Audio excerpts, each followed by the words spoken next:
So hello everyone, आज हम prove करने वाले हैं कि pi is irrational. So prove करने के लिए कि पाई इज इरेशनल, उसके लिए हम क्या कर रहेंगे कि हम प्रूफ बाय कॉन्ट्राडिक्शन करेंगे।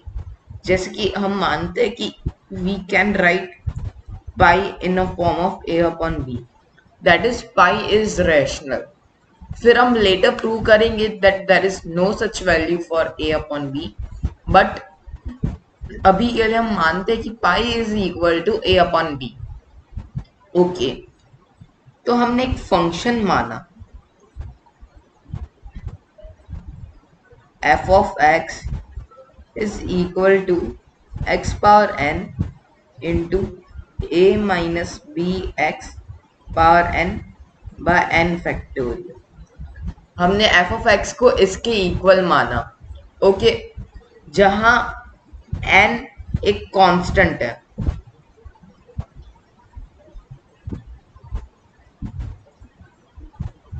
तो इस फंक्शन के बारे में वर्थ नोटिंग क्या है कि f of x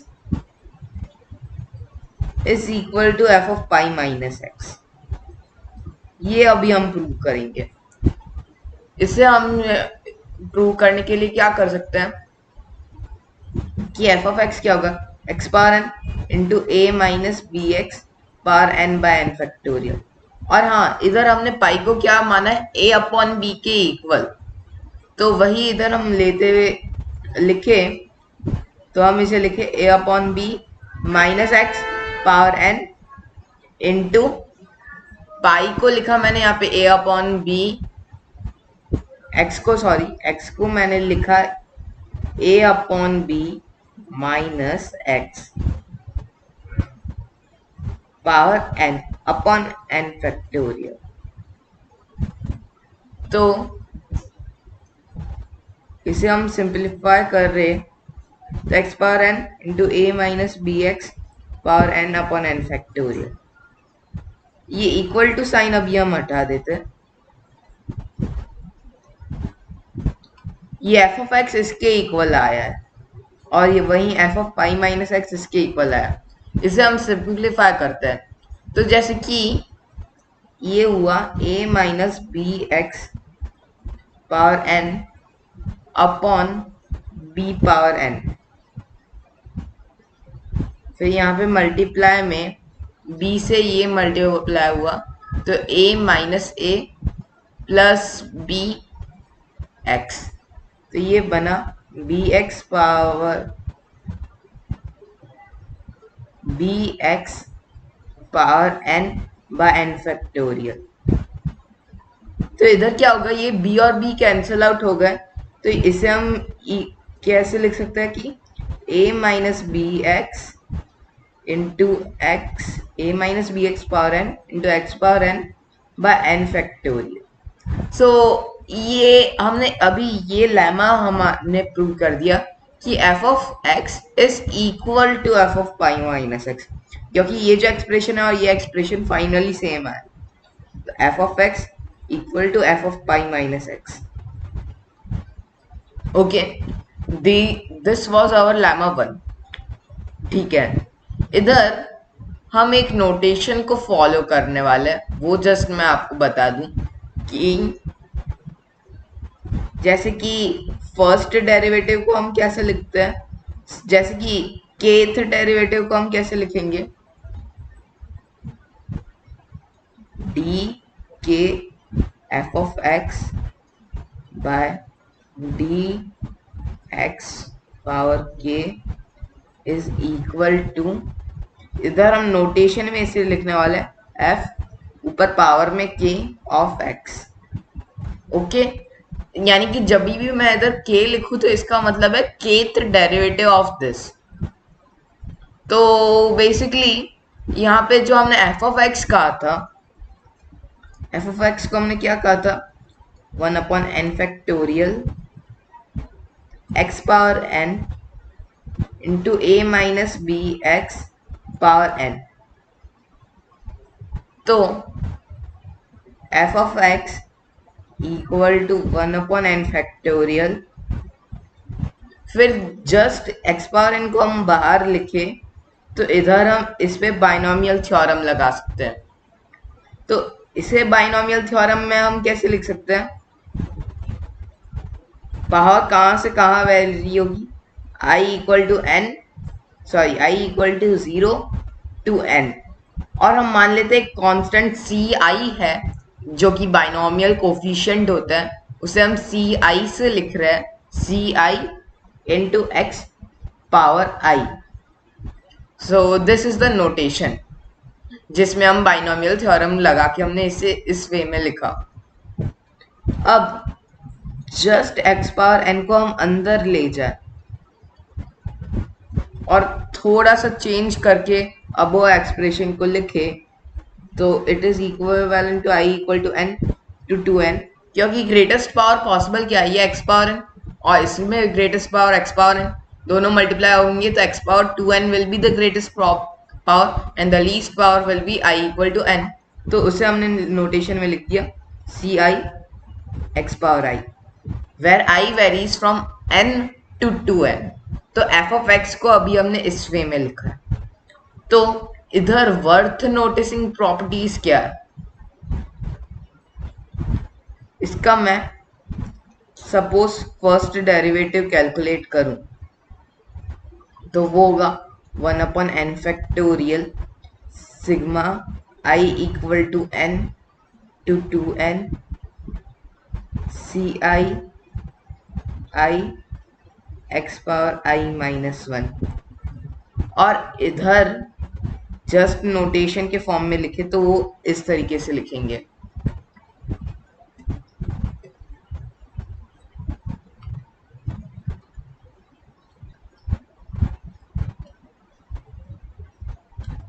f of 1 of x. तो इधर हम 0 रखें तो हमें मिलेगा 0, क्योंकि x के जितने भी पावर्स है वो 0 के इक्वल हो जाएगा, तो ये टर्म 0 आएगा। तो बेसिकली क्या होगा कि जब भी हम डेरिवेटिव निकालते जाएंगे ना, जस्ट एक ग्लिच था यहाँ पे, ये आई माइनस 1 होगा अंदर हमने डेरिवेटिव कैलकुलेट किया तो इधर होगा क्या कि हम इसका डेरिवेटिव जब भी कैलकुलेट करेंगे वो 0 आएगा जब तक यहाँ पे कांस्टेंट टर्म नहीं बन जाता पावर डिक्रीज होते हुए। तो इधर हमें ये पता चल जाता है कि एफ ऑफ के ऑफ 0 इक्वल टू 0 इफ के इज लेस देन n। फिर आप फर्दर देखोगे तो जितने भी कांस्टेंट है वो जाते जाएंगे, तो बेसिकली पावर यहाँ पे 2n तक कांस्टेंट्स रहेंगे, और उसके बाद जैसे ही डेरिवेटिव हम 2n के बाद निकालने लगे, क्योंकि डेरिवेटिव के derivative finally they will become 0. So this expression is 0 for k less than n and greater than 2n. ये हमारा फर्स्ट ऑब्जर्वेशन है। ओके, तो इससे हमें ये बात पता चली। और फिर दूसरी बात क्या है कि f of k और 0 जब k n और 2n के बिटवीन हो तो हम क्या करेंगे? मेनली हमने बहुत बार टेलर सीरीज में भी देखा है, जब भी ऐसे डेरिवेटिव आते हैं तो फाइनली यहाँ पे क्या बचता है? n फैक्टोरियल cn, cn से c2n तक जा रहा है तो cn फॉर फर्स्ट। तो मेनली क्या होगा, ये बचेगा और फिर फर्दर x के कुछ टर्म्स होंगे प्लस x टर्म्स, तो इस वे में होंगे। बाकी टर्म्स में x होगा और बाकी ये 1/n factorial cn for k equal to n, क्योंकि n फैक्टोरियल cn बचा अभी। ओके, क्योंकि बहुत बार हमने टेलर सीरीज में देखा है, सबसे पहले n बाहर आया, फिर n पावर -1 पावर में रहा, फिर n-1 बाहर आया, ऐसे ऐसे पूरी पावर बाहर आ जाती है, उसके बाद फाइनली यहाँ पे आ जाता है n factorial. So this is our another observation कि जैसे एफ ऑफ एन ऑफ 0 क्या हुआ, एक इंटीजर हुआ, cn एक इंटीजर है, n फैक्टोरियल और n फैक्टोरियल कैंसिल हो जाएगा, और अगर 0 रखेंगे तो x के जो टर्म्स होंगे वो हट जाएंगे। तो finally f of n of 0 क्या हुआ, एक इंटीजर। और सिमिलर मैनर में अगर हम एफ ऑफ के ऑफ 0 मेजर करने जाए, it will be k factorial by n factorial. Okay, k factorial by n factorial and that multiplied by c of k. और हमें पता है कि k factorial for k greater than n क्या होगा, मल्टीपल ऑफ n factorial ही होगा। तो finally f of k of 0 will be an integer।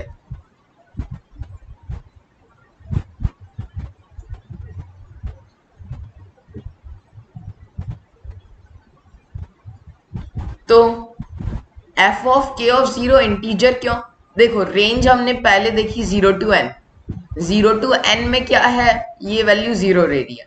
फिर रेंज है above two n, that is also 0। फिर n to 2n में कोई भी एक इंटीजर वैल्यू आ रही है। तो finally f of k of 0 क्या है, 0। This is our first lemma. अब आगे हम और लेमास देखेंगे। फर्स्ट तो ये हमारी लेमा थी।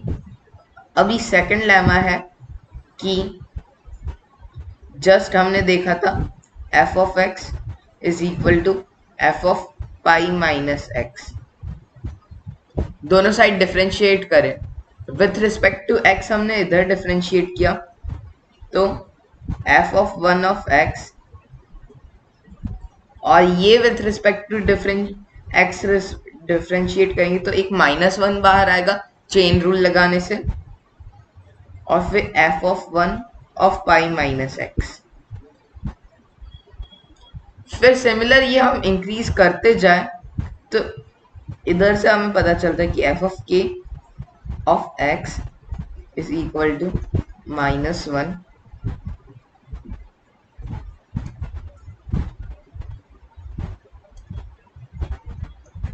Power k f of k pi minus x।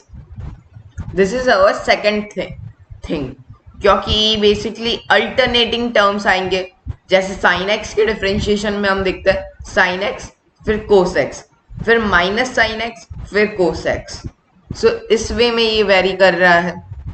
So this is our second lemma, the relation between derivative of x and derivative of pi minus x. Okay, अब हम एक और फंक्शन सपोज कर रहे हैं। इस फंक्शन की ये जस्ट जैसे कि हमने ये फंक्शन लिया था f of x, उसकी हमने कई सारी प्रॉपर्टीज देखी थी। अब हम एक फंक्शन ले रहे g of x जिसकी और भी प्रॉपर्टीज है और जो कि एक मिक्सचर है इसके फंक्शंस का।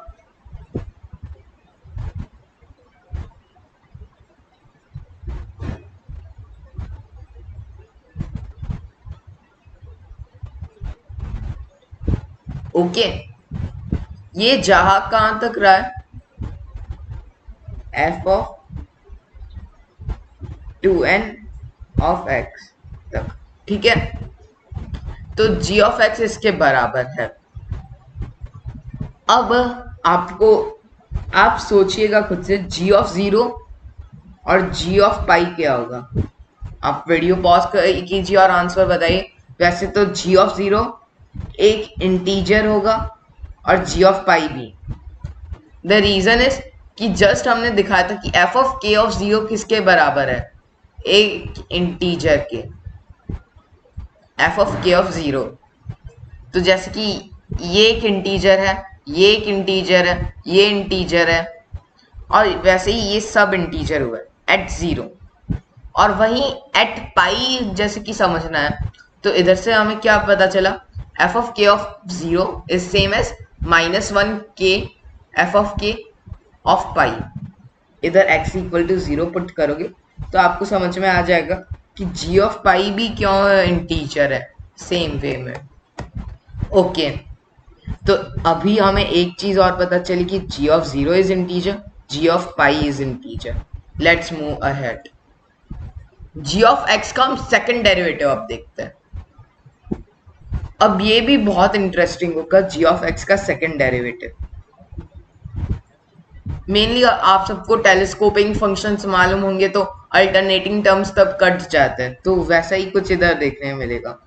इसका सेकंड डेरिवेटिव जिसे हम इस तरीके से लिखेंगे, g of two of x will be second derivative of this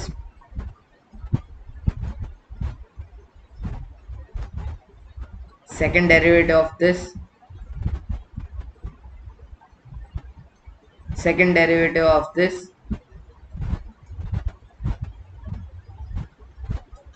इसका सेकंड डेरिवेटिव क्या होगा, f of two n plus two of x.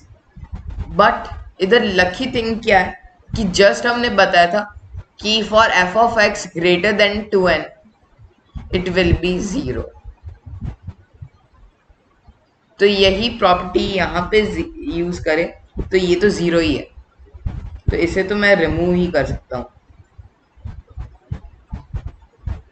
अब g ऑफ x और g of two of x को ऐड करें तो क्या होगा, टर्म्स कैंसल आउट होते जाएंगे। f of two of x minus f of two x, f of four x minus f of four x, ऐसे ही minus f of six x plus f of six of x, तो finally बचेगा f of x. तो basically ये हमारा एक और lemma है जो कि हमने जस्ट प्रूव किया है। जस्ट अ सेकेंड, अभी हम एक और चीज प्रूव करेंगे जिसके लिए हमें ढूंढना है डेरिवेटिव ऑफ ये जो हमारा फंक्शन है g dash of x sine x minus g of x cos x.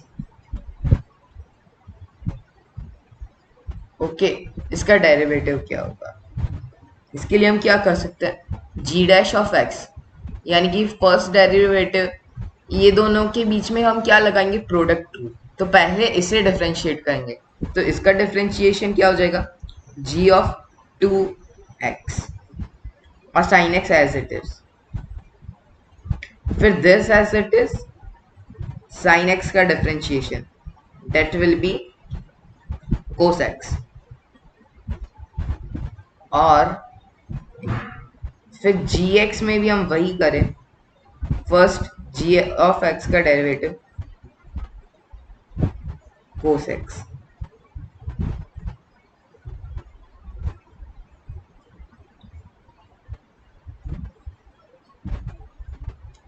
then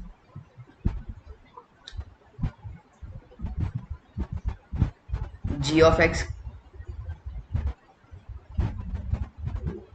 then g of x as it is, और फिर cos x का differentiation that will B minus sign x minus minus plus, तो sine x.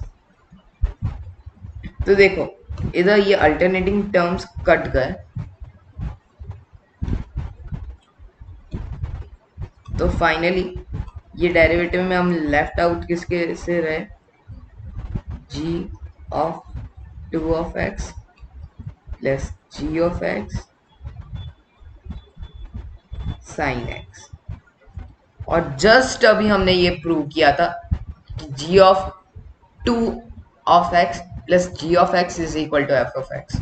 इधर आपको थोड़ा weird लग रहा होगा, इधर इसका मतलब क्या है कि जी ऑफ टू मैं जो बोल रहा हूँ ना उसका मतलब है सेकंड डेरिवेटिव। ओके, तो ये फाइनली आया किसके equal, F of x sine x.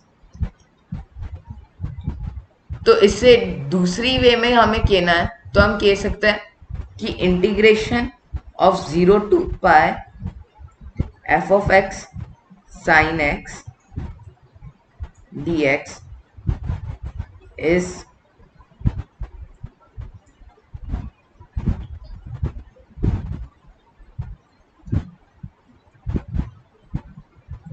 just a second, g dash x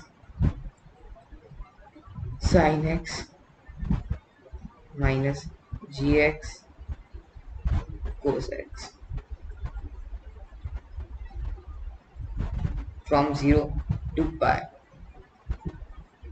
yes, क्योंकि जैसे कि ये क्या हुआ, f of x sine x किसका डेरिवेटिव है, इसका, तो f of x sine x का इंटीग्रल क्या होगा, ये। ओके, तो जस्ट इधर हम लिमिट पुट कर दे, जैसे कि मैंने इधर क्या माना, limit is from 0 to pi. Okay, इधर मैंने लिमिट अज्यूम की 0 टू पाई, तो इसकी लिमिट हम 0 टू पाई देखें तो क्या है, देखो g dash of 0। Okay, g dash of 0, sine of 0 क्या होगा, sorry, g dash of pi sine pi. अब साइन पाई 0 है, बट अभी हम सब कुछ लिख रहे हैं, फिर जी of pi cos of pi को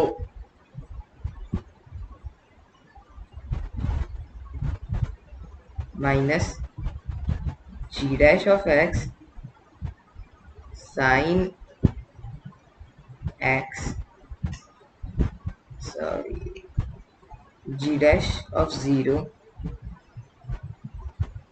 साइन 0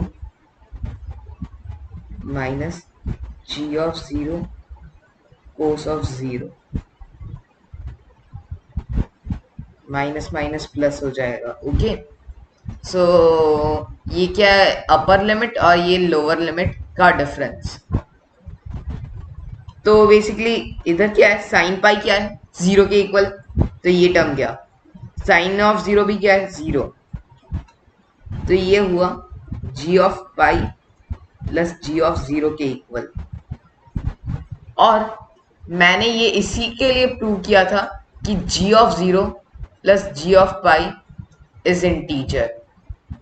हमने क्या कहा था, g of 0 is integer, g of pi is also integer, तो g of 0 plus g of pi will also be an integer.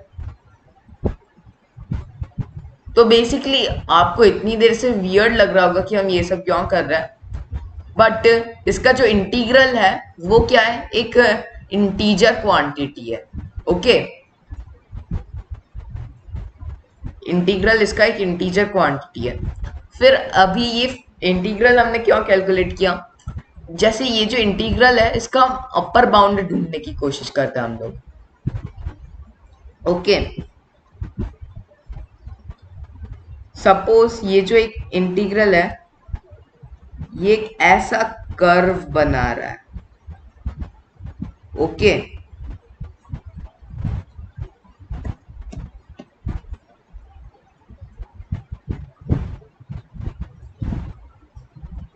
ये ऐसा कर्व बना रहा है इन रेंज 0 टू पाई, तो इसका इंटीग्रल क्या देगा हमें, ये एरिया जो कि एक इंटीजर क्वांटिटी आया। वहीं इस एरिया को अगर हमें अप्रोक्सीमेट करना है, तो सपोज हमने ढूंढ ली मैक्स वैल्यू, तो मैक्स वैल्यू के साथ एक ऐसा रेक्टेंगल बना जिसकी ये लेंथ पाई हुई, ये मैक्स हुई, तो मैक्स टाइम्स पाई, तो एक तरीके से इसकी maximum value f of x sine of x की मैक्सिमम वैल्यू। देखो, f of x sine x की मैक्सिमम वैल्यू ढूंढने के लिए आपको डिफरेंशिएशन और वो सब करना पड़ेगा, उसकी बजाय इधर हम क्लेवर ट्रिक के थ्रू मैक्सिमम वैल्यू ढूंढेंगे, यानी कि maximum value of f of x multiply maximum value of sine x, maximum value of f of x into maximum value of sine x. Sine x की maximum value क्या होगी, 1, और f of x क्या था, x power n a minus b x power n by n factorial, और sine x की maximum value इधर 1 है। वहीं एफ ऑफ एक्स की मैक्सिमम वैल्यू क्या होगी इधर। वैसे मैं आपको एक बात बता दूं, ये जो मैक्सिमम वैल्यू है वो कर्व पे हो ऐसा जरूरी नहीं है, क्योंकि जब एफ ऑफ एक्स मैक्सिमम है तभी साइन एक्स मैक्सिमम हो, तो ऐसा जरूरी नहीं है। बट इधर हम इंटीग्रल को अप्रोक्सीमेट कर रहे हैं। ओके, तो इधर x power n into a minus b x power n, इसकी मैक्सिमम वैल्यू हमें ढूंढनी है x into a minus b x power n की। तो इसकी मैक्सिमम वैल्यू ढूंढने के लिए हम क्या कर सकते हैं, तो इधर क्या होगा कि x power n into a minus b x power n by n factorial, इसकी भी रफ अप्रोक्सीमेट वैल्यू ढूंढने के लिए क्या कर रहा है कि x यहाँ पे मैक्सिमम टू मैक्सिमम क्या है, पाई इन रेंज 0 टू पाई, और a minus b x power n भी मैक्स टू मैक्स क्या है, a पावर n, क्योंकि a minus b x is always less than a, तो ये क्या होगा a पावर n के बराबर, ये क्वांटिटी a पावर n के बराबर होगी मैक्स टू मैक्स, ये क्वांटिटी पाई पावर n के, तो ये पूरा आया a pi power n by n factorial, ये हुई मैक्स वैल्यू। मैक्स वैल्यू को हम पाई से मल्टीप्लाई कर दे तो हमें ये एरिया मिलेगा, और जैसा कि मैंने बताया था ये जो मैक्स का एरिया होगा वो इस इंटीग्रल से तो बड़ा ही होना चाहिए, इनटू पाई, जो कि आया a power n upon n factorial multiply pi power n plus 1। तो जैसे कि इसका ये जो इंटीग्रल आया g of pi plus g of 0, वो इससे छोटा होना चाहिए, मतलब ये जो क्वांटिटी है वो g of 0 plus g of pi से बड़ी होनी चाहिए। और इधर मैंने आपको बताया नहीं था कि n की वैल्यू क्या है, इधर हम n को एक आर्बिटरीली लार्ज वैल्यू ले ले, n को हम इन्फिनिट के बराबर ले लें, तो ये जो लिमिट है ये आप सब लोग खुद से सॉल्व करने की ट्राई करना, लेकिन इसकी जो लिमिट है वो टेंड करेगी 0 को, दिस विल टेंड टू 0। आपको ट्राई कर क्या करना है, limit n tending to infinity of a power n by n factorial pi power n plus 1। बाकी प्रैक्टिकली इसकी value for n very large number is between 0 and 1। Okay, the first thing is, और फिर second g of 0 plus g of pi मैंने just बताया था क्या है, integer. तो ऐसा कोई इंटीजर हो सकता है जो कि 1 से लेस हो और 0 से बड़ा, इंटीजर लेस than 1 greater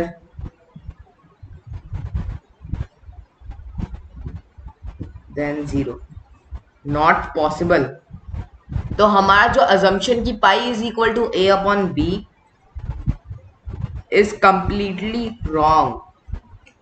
सो आपको लग रहा होगा इतनी देर से हमने इतना सब कुछ किस लिए किया है, बट फाइनली हमने प्रूव किया है कि pi is irrational, this is a contradiction, क्योंकि कोई भी इंटीजर लाई नहीं कर सकता in the range 0 to 1। So this is the nature, this thing occurred due to the pi. I hope आपको ये सोल्यूशन समझ में आया होगा। और वैसे पाई के प्रूफ इनफाइनाइट है, लेकिन this is one of the easiest proof. आपको लग रहा होगा इतना हमने कैलकुलेट किया तो ये इजी कैसे है, बाकी बहुत सारे डिफरेंट प्रूफ्स है जिसमें डिफरेंट टेक्निक्स यूज किए गए। सो आई होप आपको ये सोल्यूशन समझ में आ गया होगा। बाय।